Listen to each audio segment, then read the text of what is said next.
Hello and welcome to a special leadership series we're running here on People, Politics and Planet. I'm your host, Joanne Roberts. I'm also the interim leader of the Green Party of Canada. Now, as many of you know, the Green Party is in the midst of a leadership contest right now. 9 people are seeking the leadership, which was left vacant when Elizabeth May stepped down in November after 14 years as leader. Fortunate for us, she has stayed on as an MP and is acting as our parliamentary leader. Here on People, Politics and Planet, we're doing interviews with each of the 9 contestants so you can get to know them a bit better. Today, I'm having a conversation with Meryam Haddad. Meryam is an immigration lawyer and an LGBTQ advocate from Quebec. Her family immigrated to Canada from Syria when Meryam was just a child. Her professional work is focused on representing immigrants and refugees seeking to move to Canada. Hello, Meryam. Hello, how are you, Joanne? I'm great. Now, as I mentioned in the introduction, you came to Canada as a child. We can see that that has an influence on your professional career. How has it shaped you as a leadership candidate? I think it's related. It's all, for me, it was super important to fight for social justice. I feel like I've been representing the most marginalized of our community and of our society. And I just decided to take on this challenge to represent the most marginalized communities in Canada. So, so this is why I decided to switch to this, but there's many other reasons. I have to say, it's really to give.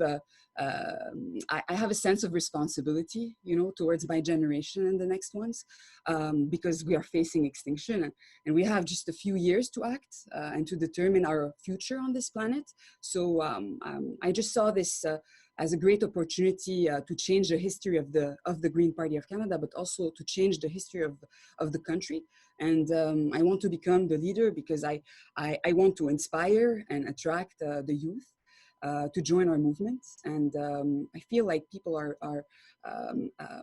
have a sense, like, distrust politics and politicians that do not look like them, nor represent their interests. And we need a leader that is bold and authentic, and that will have the political courage to bring forward the changes that are needed to save us from that extinction. And so I never planned on going into politics. It really happened like that, and we just need someone that is dedicated to fight for social justice. And the climate crisis is the biggest social justice issue of our time. And so we are the solution. I really believe so. The youth and the Green Party of Canada is the solution, but it's a movement at the end. We need a lot of people with us. We need to collaborate, and I will do everything that it takes to give my generation a chance and a future, and make sure that we have a future on this planet. You describe yourself, when you look at the 9 contestants, and I've been following the town halls, you describe yourself as a socialist. Yes, I do. And you say that pretty bluntly. What does it mean to you when you're explaining it to someone? What does that mean? Well, it means, at the end, it's a question of values. And I think we are all socialists. We might not know it, but we are all together fighting for a common cause. And we need to tackle climate change, but we're tackling inequalities at the same time. They come together. So climate justice includes social justice. And this is, for me, it's all our policies and everything that all the members voted on are socialist policies. And this is, I just decided to go ahead, be honest, be authentic, and say it out loud that I'm a socialist. You've also been involved in provincial politics in Quebec. And, for many people outside of Quebec, they kind of look at Quebec as a bit of a mystery. And I have to say, for national political parties, it's always a challenge, including ours. You're a supporter of Quebec Solidaire. How do the policies of Quebec Solidaire fit with the federal Green Party? They're very similar. So it's a party that has climate justice is important. They have all their policies, and what they're fighting for are they're fighting for the same things that we are fighting for. So I feel like we are very similar. We are very, very similar to each other. And I am a member of Québec Solidaire. So yeah, so that's it. That's what I could say. Okay, so where do they sit on the question of nationalism? I think that's a question I've had from people, and I don't really know the answer to that one. Yeah, well, they are. It's true that they are independentists. Yes. So they are separatists. But that does not make me a separatist at all. It's just like they.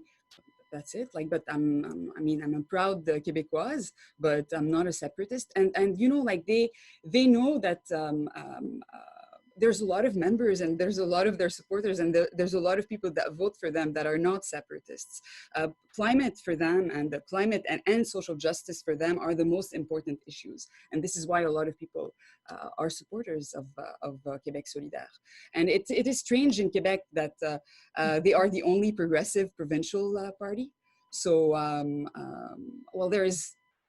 I don't want to omit to mention le Parti Vert du Québec. Wait. But for me, I just I've voted for Québec Solidaire in the past, and it is where I feel the most at home, you know, with parties, with the progressives, the progressive parties. And I love Manon Massé. Like, I'm a huge fan. She's an inspiration, and she has been super brave. So it's this is why I'm a member of Québec Solidaire. Yeah. Let's go back to when you first came to Canada. And this is a question I've put to all contestants. When you were a child, what did you think about your future? What did you want to be when you grew up? Oh, I wanted to be a bunch of things, but it was I wanted to be a captain of a boat. I've wanted to be, it's like one of the things, I wanted to go into to be a scientist. That happened too. I I wanted to be a pilot. It happened. Like, I've had all sorts of dreams. Great. And at the end, like when I grew up and when I was in high school, I started like wanting to go to become a lawyer, but not to become a corporate lawyer, but more like I wanted to represent the most marginalized. Like, I've never thought about going into taxation law or corporate law or like high paying lawyers jobs, but more like I wanted to represent the most marginalized. So it's just that's my these are my values. Like, I want to help the most vulnerable. Yeah, and it's a passion, obviously, as you say, you've had since high school. Since dream of being a captain. Yeah, I want. When I was a child, like, I wanted to be a pilot and a captain, So Well, that kind of fits. One of the jobs that I was into. Well, it kind of fits with leadership, doesn't it? Yeah, I agree. What about those influences? Who would you say helped shape your view of the world? That's a good question. That's a very good question. I mean, there are a lot of people that I'm inspired by, but who can I say, like, currently? Yeah, you can pick. I would say AOC. Okay, is an inspiration.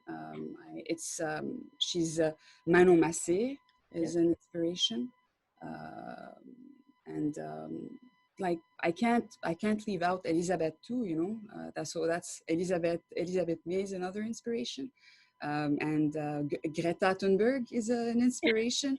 I mean, like, there's many these people have just built movements. Yes. And that's the plan. We've got to build a bigger movement, and something that will change the course of things, and will bring changes that are absolutely and like super urgent for our survival.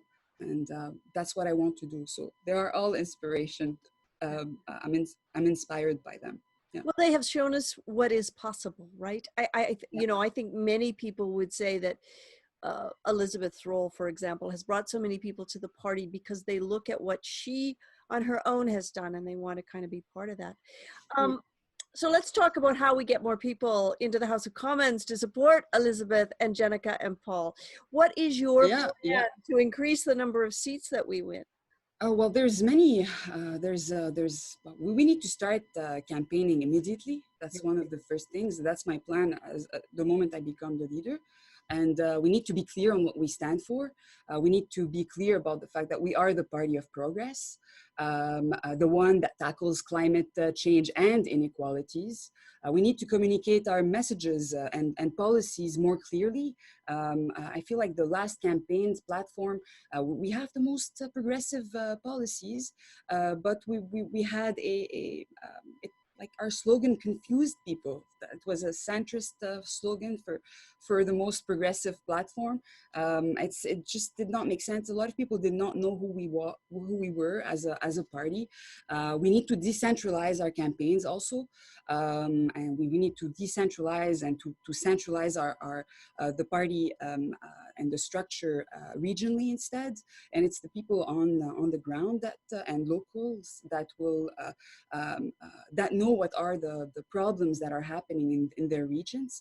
We need to hire progressives companies that will have a communication plan that we should follow. We need to become stronger also in French. That's another thing. It's super important to have the next leader being perfectly fluent in both languages. About one example that I can say, I know that in Fredericton, it was locals that ran the campaign, and that's why they won the riding. And we need to rebrand. It's super important and address our messaging to the youth. They represent the biggest block of voters, and we need also to collaborate with grassroots organizations, the NGOs, with everyone that aligns with our values and commitments. So this is how we're going to be winning more seats. We need to have inspiring campaigns. Yeah. One of the things we have seen consistently across the country is where we do well provincially, we do well federally. Mm-hmm. So you look at David Kuhn's success, and certainly that played a key role in Jenica's success. Mm-hmm. Do you think we can break through in Quebec? I do. As long as we have a leader that is a francophone, bilingual or a francophone, it's even better. But somebody that is just bold and authentic. It's super important to have authenticity and speak to the people in a simple way. We'll be able to have a green wave from coast to coast to coast. I have no doubts about that. There are the most I'm not going to say that the most progressive people are in Quebec, but there's a huge there's a big opportunity to win ridings in Quebec. That's for sure. Now there are 9 contestants, and there won't be 9 winners. I mean, we've got great contestants. I feel we're having a good debate discussion in this, and we will actually have choice in the party. But at some point, if you felt it's unlikely I'm going to win, at what point might you choose to throw your support to another contestant? Is there any of that happening on the campaign trail with contestants now? You mean who do I? And you don't have to name someone, but is that something you're considering? That I'm somebody that will go until the end. Like losing is not even an option. Like that's how I and I'm here because it's an act of resistance. Like this is how I see it. Yes. And we've had we're gaining momentum. Like this is how I feel like the campaign and the team feels. People like me also are left out most of the time, left out from the conversation and from politics. And it's just time to have someone that will inspire Canadians and that represents Canada of 2020.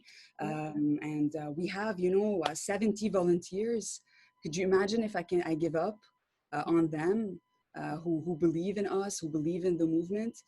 We have folks with us that left the NDP just to join the campaign, and that really believe that the Green Party can become the most progressive party, and it should be the voice of the progressives. And there's 40 people that are involved on the campaign that were never involved in politics whatsoever, and they decided to involve themselves because my message, our message, resonated, and the same will happen. The same exact thing will happen during elections. I can't let these people down.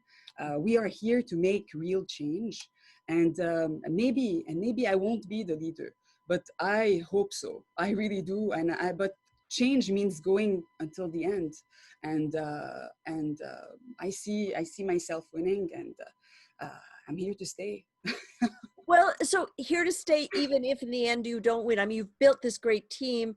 We do expect there will be an election fairly well within the next 12 months, is what a lot of people are saying. Is this a team that you can then mobilize to ensure you continue to work within the party to build this movement? I could stay for most candidates. Okay, good. It's very important for me that the next leader stands up for human rights and stands up for the policies that were voted by the grassroots of our party. So that's what I could say. And yeah, I could stay for most candidates. That's what I could say. Yeah. All right. No, that's an important point to make.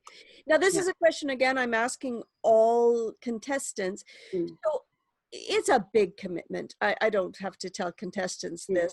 A lot of people may not realize how much of your life you give to a race like this. So I'm asking everyone, how does your family, however you choose to describe that, how does your family feel about your decision to run for leader?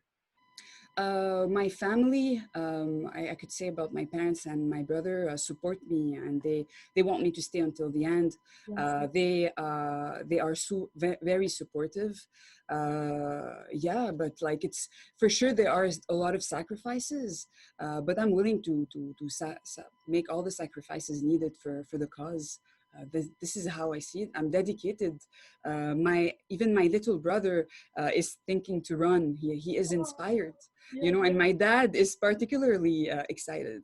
Like, he's been watching all the debates. He's been watching all the publications we're doing on social media. He follows everything.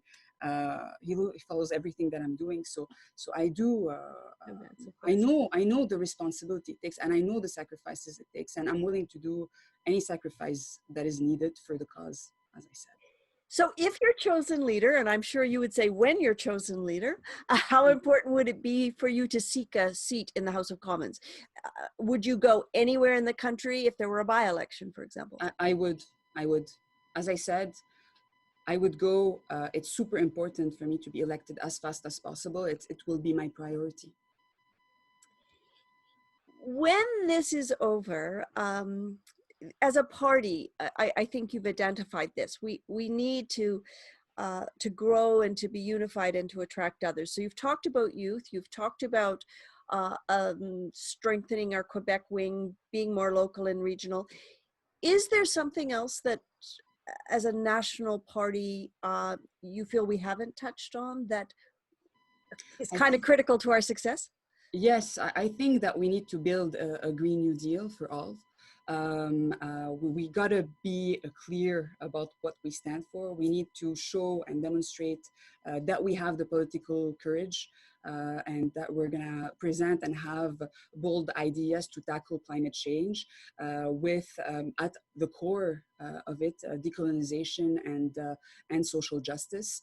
We gotta talk about things like nationalizing internet and giving access to internet to everybody. The UN thinks that well, the UN even says that it's a human rights. Yeah. We need to have a grid that actually goes everywhere. We need cheap internet, high-speed internet for everybody. We need to have another idea, for example, like a green federal jobs guarantee that goes hand in hand with a guaranteed livable income. These are progressive and things that must be done coming out of the COVID-19 crisis. We need to make sure that we are clear about what we stand for. Like that's what I could say. And you know, another thing I would be able to say, people have been understanding, like during this campaign, people have been understanding exactly what we are saying. Okay, we need to do the same thing about the green jobs. We got to say things like green jobs for everybody, cheap internet, messaging that is bold like that, okay, and clear, and we'll have people on board. I see us having that green wave. Yeah. Thank you for your passion and for the commitment that you have made to this race. Meryam, this has been great. Thanks so much. Thank you, Joanne. It was a pleasure. Thank you for inviting me. Oh, it was great to have you here. Meryam Haddad is one of 9 contestants running to be leader of the Green Party of Canada. She is an immigration lawyer, an LGBTQ advocate from Quebec. We are interviewing all 9 contestants in this leadership race in both French and English. I'm Joanne Roberts. Thanks for listening. People, Politics and Planet is produced by the Green Party of Canada with technical assistance from JP Davidson from Pop Up Podcasting.